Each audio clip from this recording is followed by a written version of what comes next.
We have the ultimate unboxing today. This is what people don't see behind the scenes. We're going to be making a castle out of cardboard boxes. I didn't know she worked with that. What is this?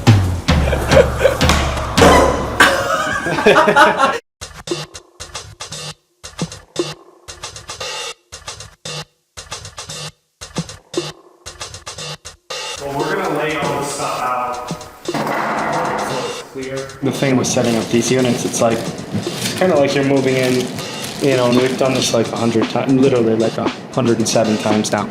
But it's like every time you do this, you feel like you're close to being done, and then there's just like another little thing and another little thing, and they all cascade, and it's just like always something more to do. So it's a lot. This looks like a cat came and... Side table for that orange chair. That is looking better. We can't drill into the concrete wall. It's one of those things we leave it, and then for the photos we take it down. They're two different colors, and it's like we can hang the TVs in the living room. Move some other ones in the other unit. So I don't know that we need that, so we might be able to take... This is actually the better height for the bed. It's just, well, I do whatever the designer says. No. Why are you laughing? That's what you have to say? We ordered a lot of this stuff when we were on our trip, so I guess while we were there we were being inspired too, like a lot of this like blues and pungent oranges and the textures and some of the more, wood tones. There was a lot of that influence. Like we went to Lake Como in Italy, and that was like super influential. Yeah, you gotta go to France or Italy. It's just, the way they do hospitality is just such another level, because they're not as concerned with profits as us as Americans are. So they really get into like the nitty-gritty details and like turning over your room 3 to 4 times a day, and just true hospitality, and that people, rather than it just being a hospitality job, but they're really truly hospitality careers. So you can tell like there's a true like core, not just passion, but just ethos of hospitality. Makes it really special. And while we're doing this, we can put in little details of European flair just to give people more of a, just give them a sense of character that I think a lot of American white box hotels, they miss that, giving people a sense of place. They've been doing it a lot longer than us, so they understand certain values and I think subconscious tics in terms of what makes people really feel relaxed and at home away from home.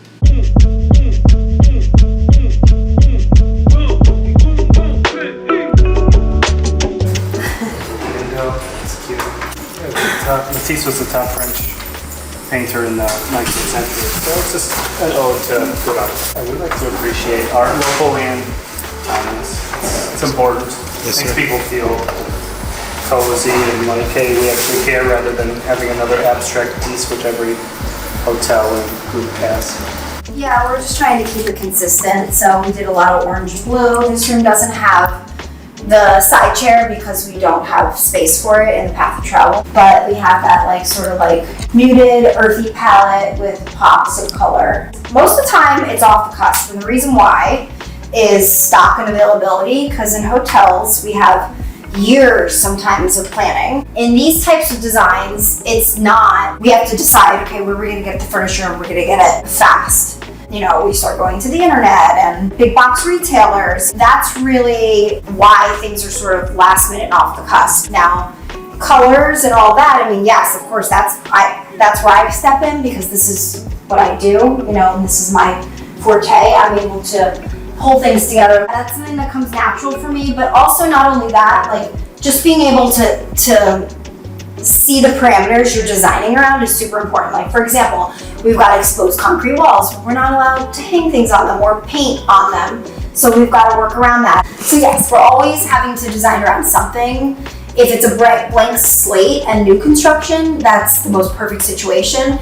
But then maybe you're designing around the owner's budget, or who knows, there could be all kinds of things. The other thing is me being able to design on the fly and do things quickly. That's a hospitality designer for you. A hospitality designer, if you're working for any firm that is remotely successful in this industry, You are operating on such a fast pace. Well, I think you could tell I only had one coffee today. Naturally, hospitality and me were a good fit because I'm really good at working under pressure. But when it comes to this, like, I don't know, I'm just running around like a crazy person picking a bunch of crap and hoping it looks good together. And guess what? It just does.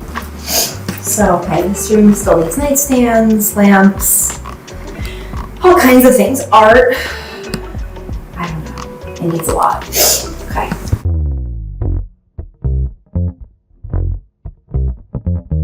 You know, we get the floor plans for the space, typically a full floor or whatever it is.